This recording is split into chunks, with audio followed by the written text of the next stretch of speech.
এই যাত্রাটা না সবাই 3 দিনে করে। পেহেলগাম হয়ে যে রুটটা আছে এটা দিয়ে কিন্তু সবাই 3 দিনের যাত্রা করে, আমরা 2 দিনে কভার করছি ভাই। মানে ভাবো তোমরাই যে কতটা রিস্ক নিচ্ছে আর কতটা কষ্ট করে যাচ্ছি। ফাইনালি কিন্তু অমরনাথ গুহার দর্শন পেয়েছি। দেখো তোমরা জাস্ট একটু, ওই হচ্ছে গুফা, আর এখনো কিন্তু কিছুটা পথ আমাদের বাকি থেকে গেছে।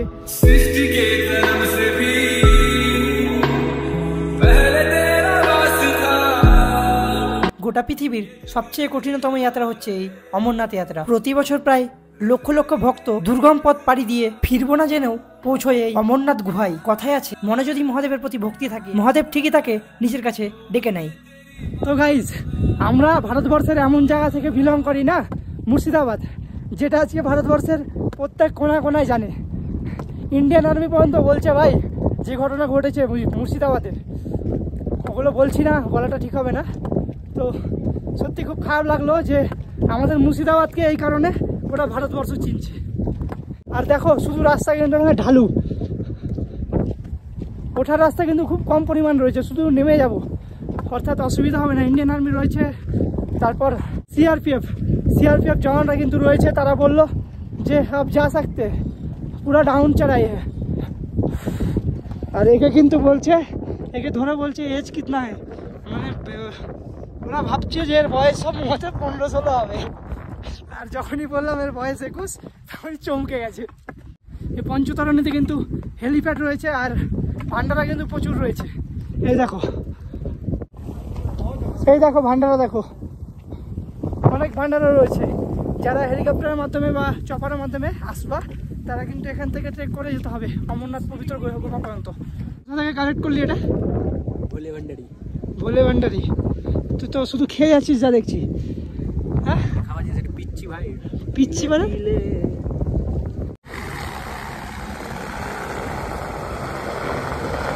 এই হচ্ছে পঞ্চতরণী হেলিপ্যাড। এই হচ্ছে কিছু রুট ম্যাপিং। হলিক্যাব এখান থেকে কিন্তু 6 কিলোমিটার, সঙ্গম কিন্তু এখান থেকে 1.5 কিলোমিটার, আর হলিক্যাব কিন্তু 5 কিলোমিটার। তো 1.5 কিলোমিটার যদি গিয়ে পৌঁছয়, তারপরে কিন্তু আমরা সঙ্গম পাবো, যেখানে বালটাল এবং এই পেহেলগাম রুট যোগ হচ্ছে। তো তোমাদের বলে রাখি, আজকে যারা পেহেলগাম রুট দিয়ে ট্রেক করছে তারাই কিন্তু লাস্ট পেহেলগাম দিয়ে ট্রেক করছে। আর আজকে তারিখ হচ্ছে 6 আগস্ট 2024। তার কারণ হচ্ছে এই রাস্তাগুলো কিন্তু দেখুন সাফ করা হয়েছে, এগুলোতে কিন্তু রোড হবে, তার জন্য কিন্তু এই রুটটা পুরোপুরিভাবে বন্ধ করে দেওয়া হয়েছে। এখন যে যাত্রীগুলো এই যাত্রা করবে তারা কিন্তু বালটাল হয়েই যাত্রা করবে। তো প্রচুর কপাল ভালো ভাই আমরা, তাই এই সৌন্দর্য রুটটা কভার করতে পারলাম। তো রাত্রে এতটাই টেম্পারেচার নেমে গেছিলো, ফোনের তো বললাম তোমাদের 10% মতো চার্জ বাকি রেখেছিলাম, সেটাও দেখছি সকালে ডেড হয়ে গেছে ফোন। তারপর চার্জ করলাম আবার 80% নিয়ে ট্রেক করছি।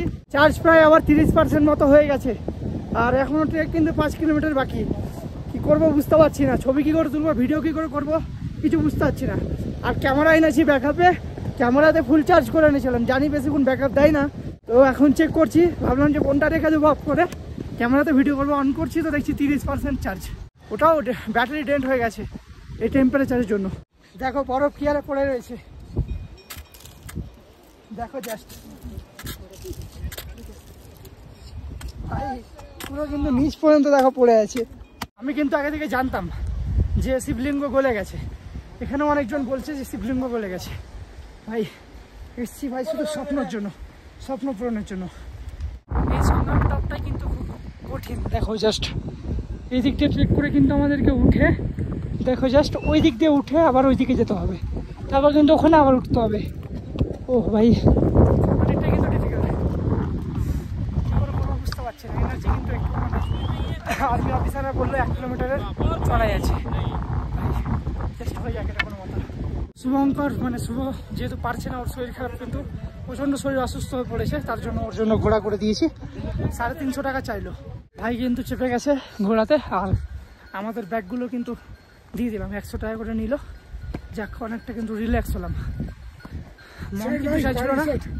মন চাইছিল না, তবে শরীর আর চলছে না, মানে 2 দিনে এত বড় এই ট্রেক না, পসিবল না, খুব কষ্টে কিন্তু করছি আমরা। তো সময় হচ্ছে এখন 12টা, আর ট্রেক কিন্তু আমরা কন্টিনিউ করছি। আর এই সংগ্রাম টপটা কিন্তু খুব কঠিন ভাই, মারাত্মক লেভেলের। ওই কিন্তু সামনে যে পাহাড়টা দেখতে পাচ্ছ না, ওই পাহাড়টা পার করে কিন্তু পবিত্র গুফার দর্শন পাবো ভাই। যেমন কষ্ট হচ্ছে উঠতে, তেমনই কিন্তু শ্বাসকষ্টের প্রবলেম হচ্ছে। অক্সিজেনের মাত্রা কিন্তু অনেকটাই কমে গেছে আগের থেকে। খুব কঠিন ভাই, প্রচণ্ড কঠিন। এই যাত্রাটা না সবাই 3 দিনে করে। পেহেলগাম ওই যে রুটটা আছে এটা দিয়ে কিন্তু সবাই 3 দিনের যাত্রা করে, আমরা 2 দিনে কভার করছি ভাই। মানে ভাবো তোমরাই যে কতটা রিস্ক নিচ্ছে আর কতটা কষ্ট করে যাচ্ছি। ঘোড়াওয়ালারা বলছে যে এই চড়াইটাই নাকি লাস্ট চড়াই, তারপর ডাউন আর সমতল থাকবে। দেখি আদৌ সেটা হয় কি। আমাদের সঙ্গে যে কলকাতার ছেলেটা আসছিল ও কিন্তু পঞ্চতরণীতে থেকে গেছে, ওর শরীর অসুস্থ হয়ে গেছিল, তাই ও আর উঠল না। কাল উঠবে ও। ভাবছো অনেকে হয়তো যে আমাদের অবস্থা এরকম কেন, তুমি ট্রেক করলাম। দেখো রুটটা দেখো জাস্ট এখান থেকে একবার। ওই নিচ থেকে কিন্তু জলটা দেখতে পাচ্ছ, ওখান থেকে স্টার্ট করেছিলাম ধরে নাও।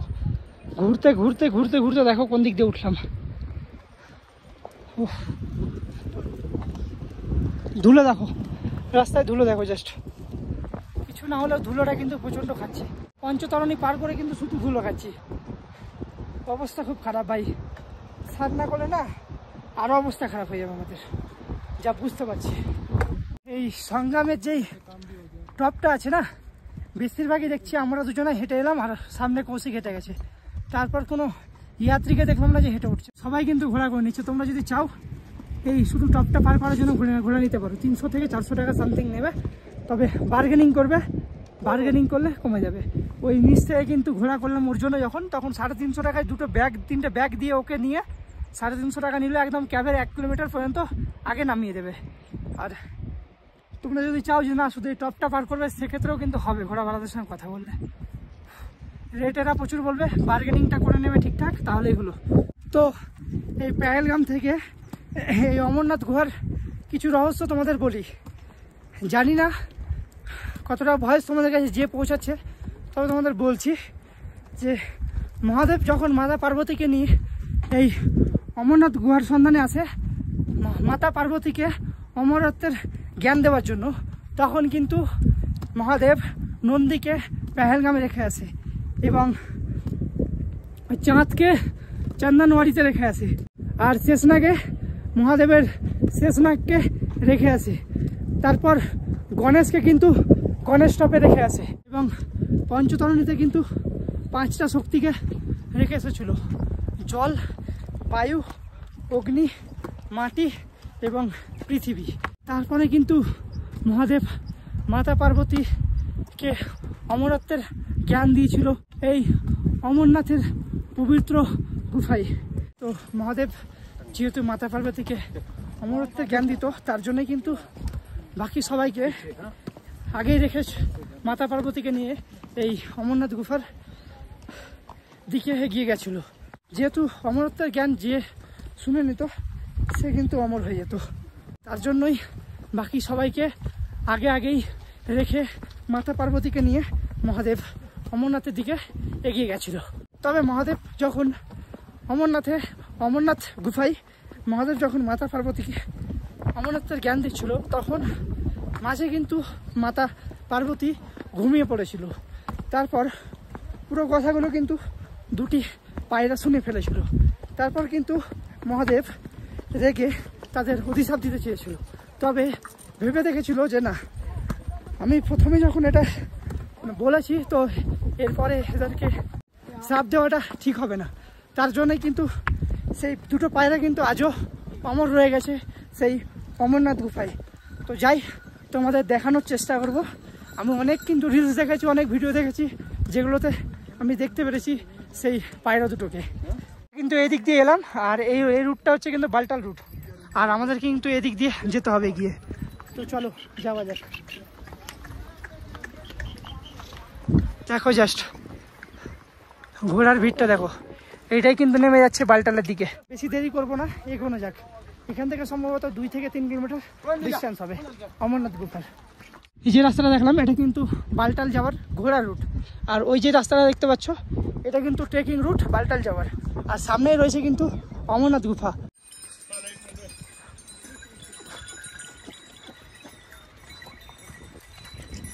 তো গাইস ফাইনালি কিন্তু অমরনাথ গুহার দর্শন পেয়েছি। দেখো তোমরা জাস্ট একটু, ওই হচ্ছে গুফা, আর এখনো কিন্তু কিছুটা পথ আমাদের বাকি থেকে গেছে। এনার্জি লেভেল কিন্তু আবারও বেড়ে গেছে, যা ডাউন ছিল আবারও বেড়ে গেছে। চলো এইটুকুটা করে নেব। হর হর মহাদেব, হর হর মহাদেব, হর হর মহাদেব। তো তোমরা যদি একদিনে গণেশ টপ পর্যন্ত নিতে পারো তাহলে আমি রিকমেন্ড করবো পঞ্চতরণী সেদিনই করে নেওয়ার চেষ্টা করো, তাহলে দ্বিতীয় দিন তোমাদের কষ্ট হবে না, খুব সহজে দর্শন করে বালটাল নেমে যেতে পারবে। আমরা কিন্তু একটু ভুল করেছিলাম, তবে একটু রাত হলেও নেমে যাবো, চাপ নেই। বাবার দর্শন হয়ে গেছে কাছাকাছি প্রায়, এনার্জি লেভেল হাই, সব ঠিক হয়ে যাবে। হর হর মহাদেব।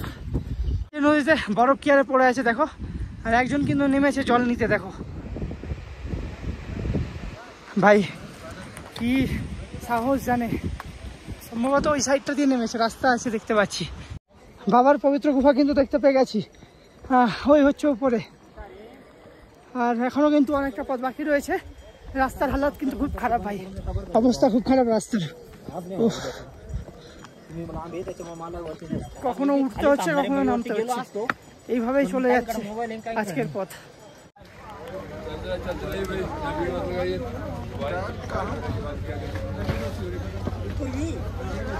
তো এই পবিত্র গুফার কাছে কিন্তু ভান্ডার অনেকগুলো আছে, খাওয়া দাওয়া নিয়ে কোনো সমস্যা নাই। শুধু এখন আমাদের সমস্যা হচ্ছে স্নান করাটা নিয়ে। স্নান করে দর্শন করবো, তারপরে এসে খাবো। এখানে বসেছি, এই হচ্ছে বরফ গলা জল, আর এই জলেই কিন্তু আমরা স্নান করব। ঠান্ডা কিন্তু প্রচণ্ড লেভেলের, যা হয় হবে, আগে স্নান করব। গরম জল পাওয়া যাচ্ছে উপরে 50-100 বালতি, তাও ছোট বালতি। ওই বালতির জলে আমাদের স্নানও হবে না, ভেবেও লাভ নাই। তার থেকে ভালো এই ঠান্ডা জলে স্নান করবো। ঘোড়া শরীরে যা ব্যথা আছে না, মরে যাবে। হর হর মহাদেব। স্নান কিন্তু এই জলেই করব। ওখানে কিন্তু ওদেরকে বললাম স্নান করতে, আর আমি আর সদীপ চলে এলাম উপরের দিকে, কারণ ফোনে কিন্তু চার্জ নেই। ফোনগুলো একটু চার্জ করে নেব, তারপর ওরা আসবে, তারপর আমরা যাবো স্নান করতে। আর এই জলে স্নান করা ভাই চারটিখানি ব্যাপার না, প্রচুর ঠান্ডা ভাই। বরফ গলা জল, বুঝতেই পারছো কি লেভেলের ঠান্ডা হতে পারে। পবিত্র গুফা কিন্তু ঠিক পেছনে দেখতে পাচ্ছ। হয়তো খুব কম ব্লগারই এতটা ভেঙে তোমাদের দেখাবে, এতটা রুট কভার করবে। তো এই ট্রেক করতে কিন্তু প্রচণ্ড কষ্ট হয়েছে, তারপরে কিন্তু তোমাদেরকে ভিডিও দিচ্ছি প্রচণ্ড কষ্ট করে ভাই। তো একটু ভালোবাসা দিয়েছো। ভালোবাসা বলতে তোমাদের কাছে সেরকম কিছু চাই না, জাস্ট ভিডিওটা একটা কমেন্ট করো ভালো। যদি ভিডিওটা ভালো না লাগে তো খারাপ কমেন্ট করো, নিশ্চিন্তে, কোনো ব্যাপার নেই। আর ভিডিওটা একটা লাইক করো, চ্যানেলটা সাবস্ক্রাইব করো, আর কিচ্ছু চাই না তোমাদের থেকে, জাস্ট এইটুকু করে দিও। কমেন্টে অবশ্যই হর হর মহাদেব লিখবে, এটা কিন্তু কেউ ভুল করো না। এই লকার রুমে কিন্তু আমরা ব্যাগগুলো রেখে দিলাম, কোনো চার্জ নেই কিন্তু, টোটালি ফ্রি। 4 জনের ব্যাগ রেখে দিলাম। আর এবার আমরা হাঁটতে শুরু করেছি হলিক্যাপের দিকে। 6:30 অবধি দর্শন হয়, আর এখন সময় হচ্ছে প্রায় 2:30 মতো। তো দর্শন করে কিন্তু আমাদেরকে আবার নেমে যেতে হবে। 5টার আগে এখানে ব্যাগ নিতে হবে। আচ্ছা, 8টা বেজে যাবে। মানে এই লকার রুম কিন্তু 5টা পর্যন্ত খোলা থাকে, তারপর বন্ধ হয়ে যায়, বন্ধ করে সকাল 8টায় করে। আবার সকাল 8টায় খুলে দেয়। তো ভাই শরীরের অবস্থা খুব খারাপ, আর ফাইনালি কিন্তু এসে পৌঁছেছি পবিত্র গুফা। তো চলো আগে আমি দর্শন করে আসি, তারপর কিন্তু তোমাদের সঙ্গে কথা বলছি। সামনে কিন্তু রয়েছে পবিত্র গুফা। তো ফোন কিন্তু নিয়ে আমি এন্ট্রি করতে পারবো না, ফোন ও জুতো এগুলো কিন্তু রেখে দিতে হবে। কোথায় রাখা যায় দেখি, তোমাদেরকে দেখাচ্ছি, তারপর কিন্তু আমি দর্শনে যাব। চলো।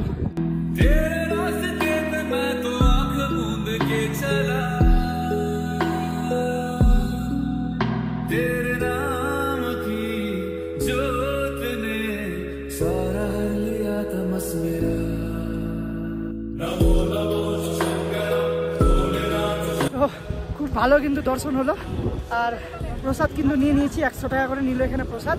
প্রসাদ নিয়ে কিন্তু উপরে দর্শন করতে গেলাম, দর্শন করে এলাম, খুব ভালো দর্শন হলো।